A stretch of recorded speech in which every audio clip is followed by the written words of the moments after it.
Well, hello, my friends. So, for my Diecast friends, here we go. I actually have a Diecast show.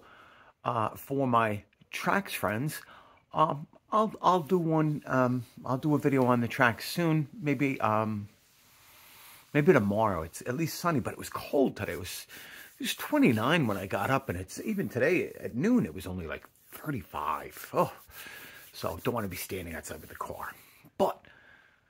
So I had to take a personal day to take care of some business, and I decided I hadn't gone looking for diecast in a while. The last diecast video was those Matchbox Toyotas that I actually ordered online because when I heard about them, I'm like, I gotta get them. So looking at my page, so I did 2 weeks ago, I did a Toyota Celica. 3 months ago, I did a short video on a couple of Celicas. That was cool.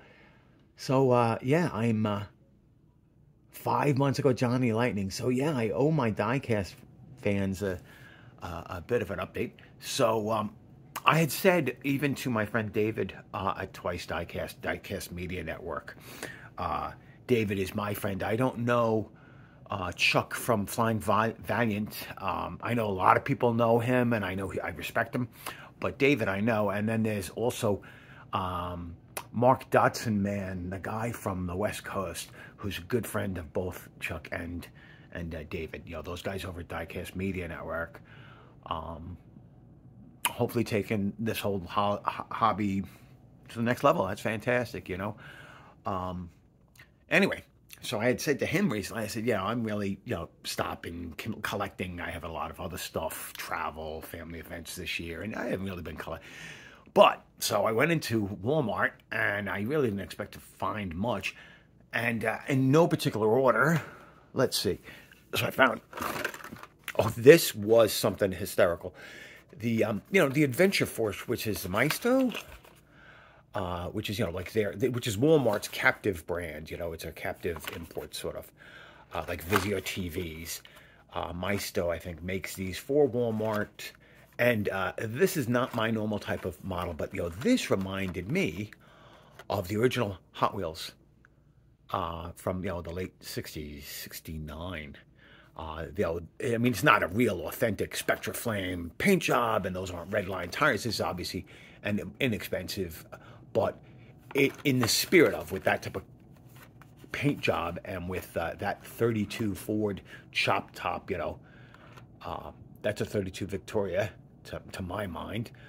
I used to build the models, the 32 Victoria sedan delivery, or the Victoria just the sedan. These things are awesome.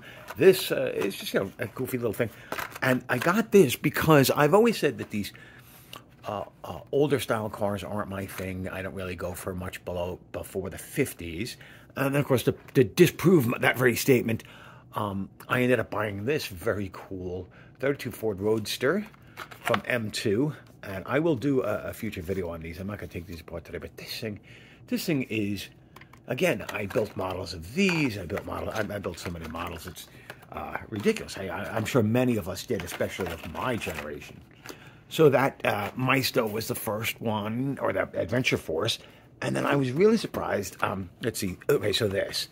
So for this is I forget whether this is a Highlander or a RAV4. To me, it looks like a RAV4. Hold on. But look at the tampo work there, and this looks very good. I mean, great. It's plastic chassis, plastic wheels. But from a distance, this looks very good for the price. And, customizers, especially a younger generation, you may want to customize a RAV4 because, that's what kids drive these days. You can do wheel swaps on these. You can, these have real potential. I've said that before about these Adventure Force models. They have real potential. But that being so sort of semi-realistic. And then this here, look at this. So this is an old M3, my generation's M3, from the 80s and 90s. These things were awesome. Now, yeah, we know that premium brands make these, but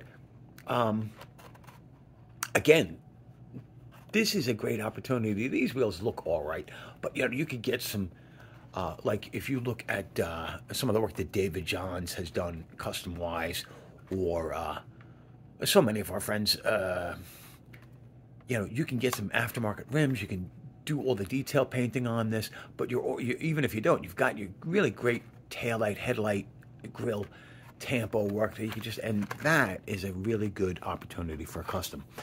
So let's see what else. Let me pull this box a little closer to me, because I'm old. Oh, a couple of. So, for my nephew Michael, I'm building a box like I used to build for my brother Bob, or actually I still do, just smaller boxes. So for Michael, he's like, "Why'd you get me that?" And I said, "I thought you had a thing for Vipers."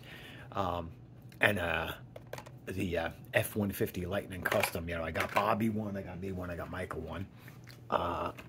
And Michael's not a child, you know, he's in his 30s. But he's my oldest nephew, and, you know, he's a great kid.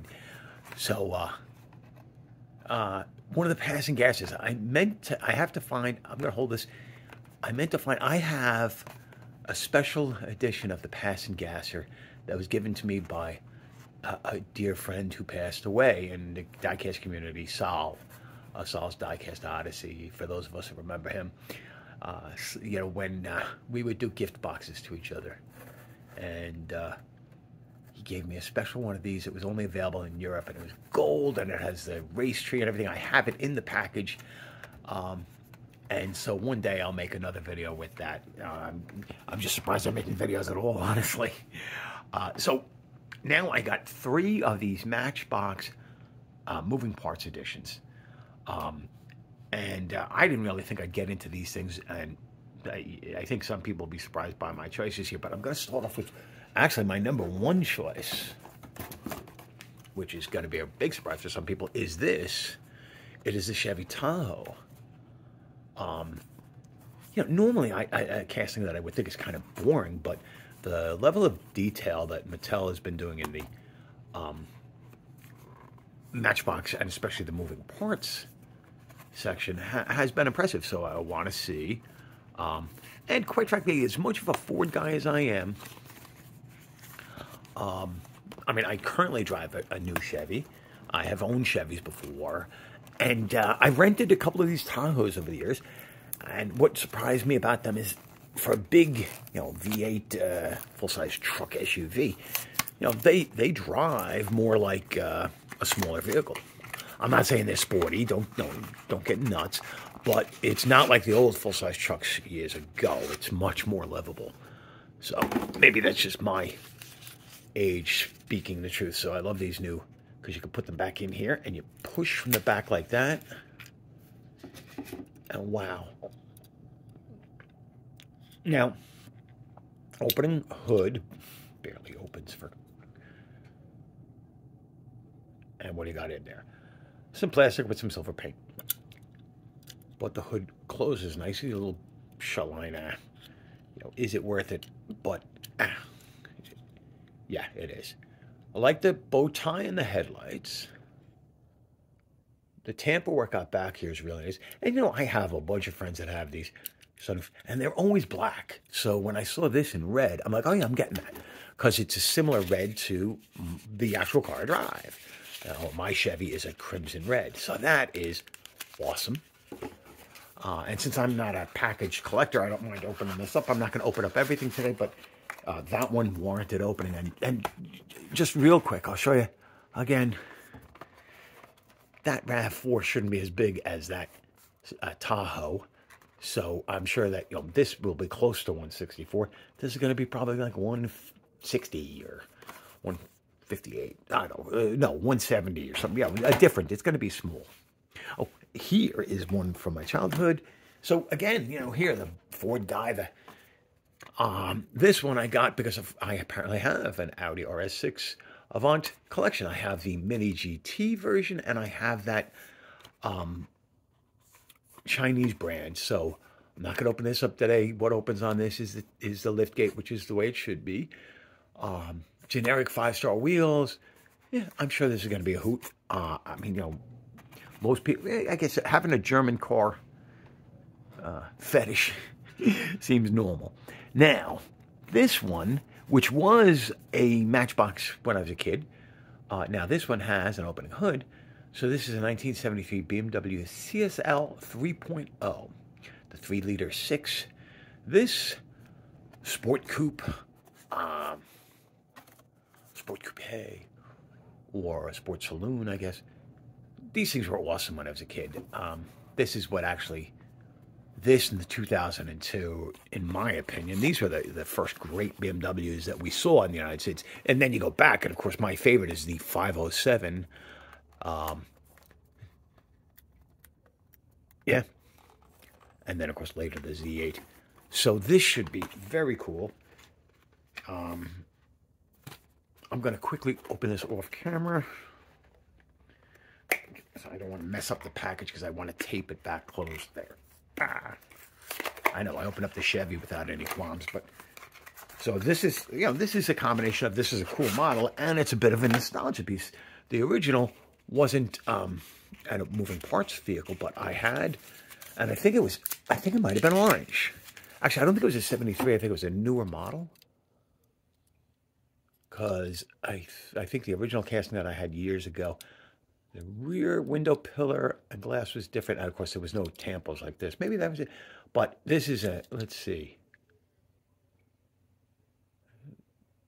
So there's the important information there. And the copyright's 223, so 2023. So this is a new casting, but it is of a vehicle that Matchbox had done in my youth.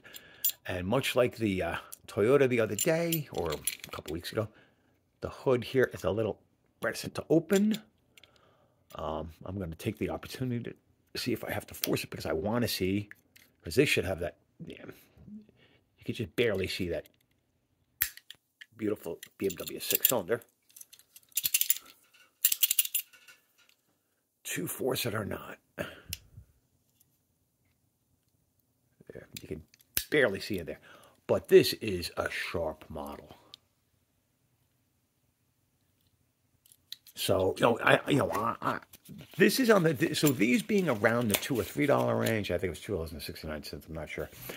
They're between a mainline and a premium. And I think they're the perfect compromise. You got some real nice details and looks for an adult collector, but it's not so expensive that you wouldn't let your kid touch it. I mean, that's really cool. Now we get into something that's not really outrageously expensive, but I wouldn't let kids play with it simply because small parts can break off, and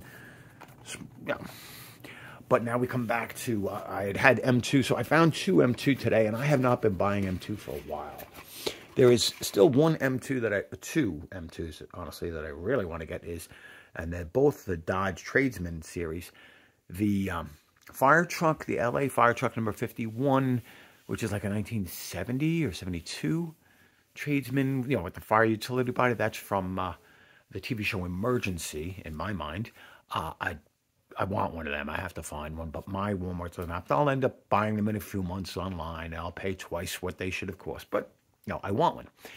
And the other one is the Little Red Express. I want one of those. Actually, I want one of the Warlock ones too. But whatever, those are amazing. So, but other than that, I really hadn't bought a lot of them too. This first one will be a major surprise, but this I think is historically a very, very important car. This is a 1950 Oldsmobile 88.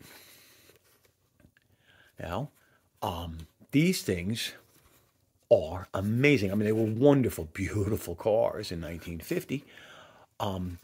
These are the ones that have their reputation for reliability and so forth.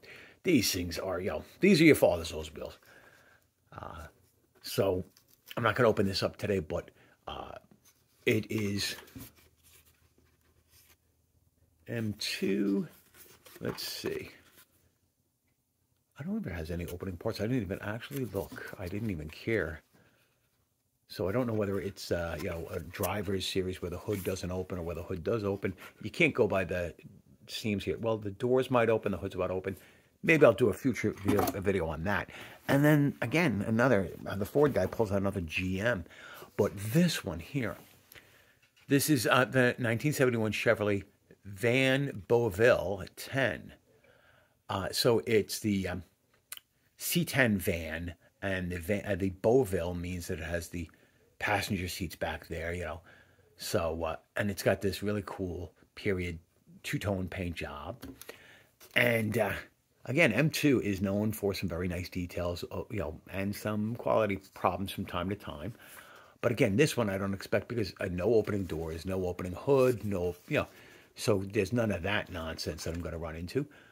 The hubcaps look great, you know, better than you think. I mean, having lived with these, I know what those hubcaps look like. The so the headlights being lensed and in there, you can see too much darkness in there. What they should be doing is either painting the bucket behind the lensed light or the back of the lensed light with a little silver or something or white to make that more authentic looking. But yep, it's good enough for me.